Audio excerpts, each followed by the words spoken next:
ಇವತ್ತು ನಾವು ಹೋಗ್ತಾ ಇರೋದು ಉಡುಪಿಯ ಹಿಡನ್ ಜೆಮ್ ಕೂಡ್ಲು ತೀರ್ಥ ಜಲಪಾತಕ್ಕೆ. ಈ ಅಡ್ವೆಂಚರ್ನ ಮಿಸ್ ಮಾಡಬೇಡಿ, ಬನ್ನಿ ಹೋಗೋಣ.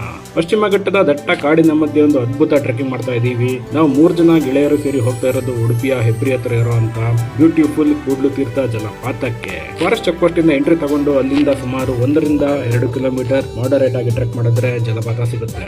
ಹೋಗುವಂತ ದಾರಿ ಸ್ವಲ್ಪ ಕಷ್ಟ ಇದೆ, ಪೂರ್ತಿ ಅಪ್ ಅಂಡ್ ಡೌನ್ ಇದೆ. ಹಾಗೇನೆ ಕೊನೆಯಲ್ಲಿ ಬಂಡೆಕಲ್ಲೆಲ್ಲ ಹತ್ಕೊಂಡು ಹೋಗ್ಬೇಕು. ಸೊ ವಯಸ್ಸಾದವ್ರಿಗೆ ಸ್ವಲ್ಪ ಕಷ್ಟ ಆಗ್ಬೋದು. ಎಷ್ಟು ಕಠಿಣವಾದ ಜಾಗ ಅಂದ್ರೆ ಈ ಲೆವೆಲ್ಗಿದೆ. ಎಷ್ಟು ಈ ನದಿ ಮಧ್ಯೆ ಹೋಗ್ಬೇಕು. ವಾಟರ್ ಫಾಲ್ಸ್ ಅಲ್ಲಿ ಕಾಣಿಸ್ತಾ ಇದೆ. ಇಷ್ಟು ಕಷ್ಟ ಪಡ್ಕೊಂಡು ಬಂದ್ರು ಕೊನೆಗೆ ಸಿಗೋ ಈ ಒಂದು ನೋಟ ಇದೆಯಲ್ಲ, ಇದು ಲೈಫ್ ಟೈಮ್ ಮೆಮೊರಿ ಆಗಿ ಉಳ್ಕೊಳ್ಳುತ್ತೆ. ಪಶ್ಚಿಮ ಘಟ್ಟಗಳ ಆಗುಂಬೆ ಪರ್ವತ ಶ್ರೇಣಿಯ ಮಡಿಲಿಂದ ಹುಟ್ಟಿ ಬರುವಂತ ಸೀತಾ ನದಿ ಸುಮಾರು 120 ಅಡಿಗಳ ಎತ್ತರದಿಂದ ದುಮ್ಮಿಕ್ಕಿ ಕೆಳಗೆ ಬೀಳುವಂತ ದೃಶ್ಯ ನೋಡೋಕೆ 2 ಕಣ್ಣು ಸಾಲದು. ಇಲ್ಲಿರೋ ನೀರಲ್ಲಿ ಔಷಧೀಯ ಗುಣಗಳು ಇದೆ ಅಂತ ಕೂಡ ಹೇಳ್ತಾರೆ. ನೀರು ಕಂಡ್ರೆ ನಮ್ಮನ್ನ ತಡೆಯೋರು ಯಾರಿದ್ರು, ಟಕ್ ಅಂತ ನೀರಿಗೆ ಇಳಿದು ಬಿಟ್ವಿ.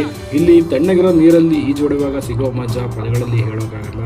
ನಾನಂತೂ ಧೈರ್ಯ ಮಾಡಿ ಜಲಪಾತದ ಕೆಳಗಿನ ತನಕ ಹೋಗಿ ಬಂದೆ.